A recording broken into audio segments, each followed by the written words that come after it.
আসসালামু আলাইকুম ওয়া রাহমাতুল্লাহি ওয়া বারাকাতুহু। শেখ হাসিনা আবারও প্রধানমন্ত্রী হওয়ার সম্ভাবনা কতটুকু? 5 আগস্ট যেই পরিস্থিতিতে আওয়ামী লীগের পতন হয়, এই পতনটা আসলে আওয়ামী লীগের জন্য নতুন কিছু নয়। আওয়ামী লীগের কিন্তু 1975 সালে একই রকমভাবে পতন হয়েছিল, কিন্তু আওয়ামী লীগ কিন্তু তারা আবারও কিন্তু ঘুরে দাঁড়িয়েছে। পৃথিবীর ইতিহাসে কোনো রাজনৈতিক দল এভাবে যদি পতন হয় তাহলে সেই দল কিন্তু আর ঘুরে দাঁড়াতে পারে না, কিন্তু আওয়ামী লীগ সেটাকে সক্ষম করে দেখিয়েছে।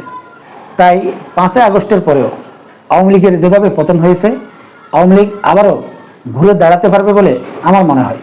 কারণ যেহেতু তারা 1975 সালের পর তারা আবার ঘুরে দাঁড়ানোর সক্ষমতা দেখিয়েছে, তাই এবারও তারা আবারও ঘুরে দাঁড়ানোর সক্ষমতা দেখাতে পারবে বলে আমার মনে হচ্ছে।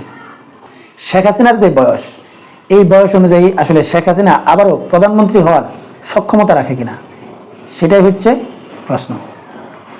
এখন শেখ হাসিনার যে বয়স, এই বয়স অনুযায়ী লং টাইম আন্দোলন সংগ্রাম করে বা রাজনীতি করে শেখ হাসিনা প্রধানমন্ত্রী হওয়ার সক্ষমতা রাখে না, কারণ বয়স তাকে সেই সুযোগ দিবে না। এখন কোন পন্থায় বা কিভাবে আবারও প্রধানমন্ত্রী হওয়ার সুযোগ শেখ হাসিনার রয়েছে সেটা বিশ্লেষণ করব। আওয়ামী লীগ যেভাবে পতন হয়েছে, ঠিক বিগত 15 বছর যাবৎ আওয়ামী লীগ রাষ্ট্রীয় যেই প্রতিষ্ঠানগুলো রয়েছে, প্রত্যেকটা প্রতিষ্ঠানকে যেভাবে নিয়ন্ত্রণ করেছে এবং তাদের দলীয় লোক দিয়ে পরিচালনা করেছে, তাই শেখ হাসিনার রেখে যাওয়া এই প্রশাসনের যে লোকগুলো, এই লোকগুলোকে দ্রুত অপসারণ করা সম্ভব নয়। সেটা করতে অনেক সময়ের প্রয়োজন। তাই শেখ হাসিনা যদি আগামীতে আবার প্রধানমন্ত্রী হতে হয়, তাহলে এই যে 5 আগস্ট গণ অভ্যুত্থান ঘটেছে, এই অভ্যুত্থানের বিকল্প আরেকটা অভ্যুত্থান ঘটাতে হবে।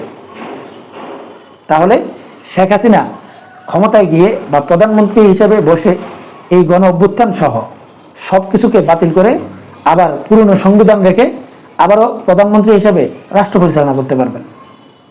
এটা হচ্ছে একটা সুযোগ।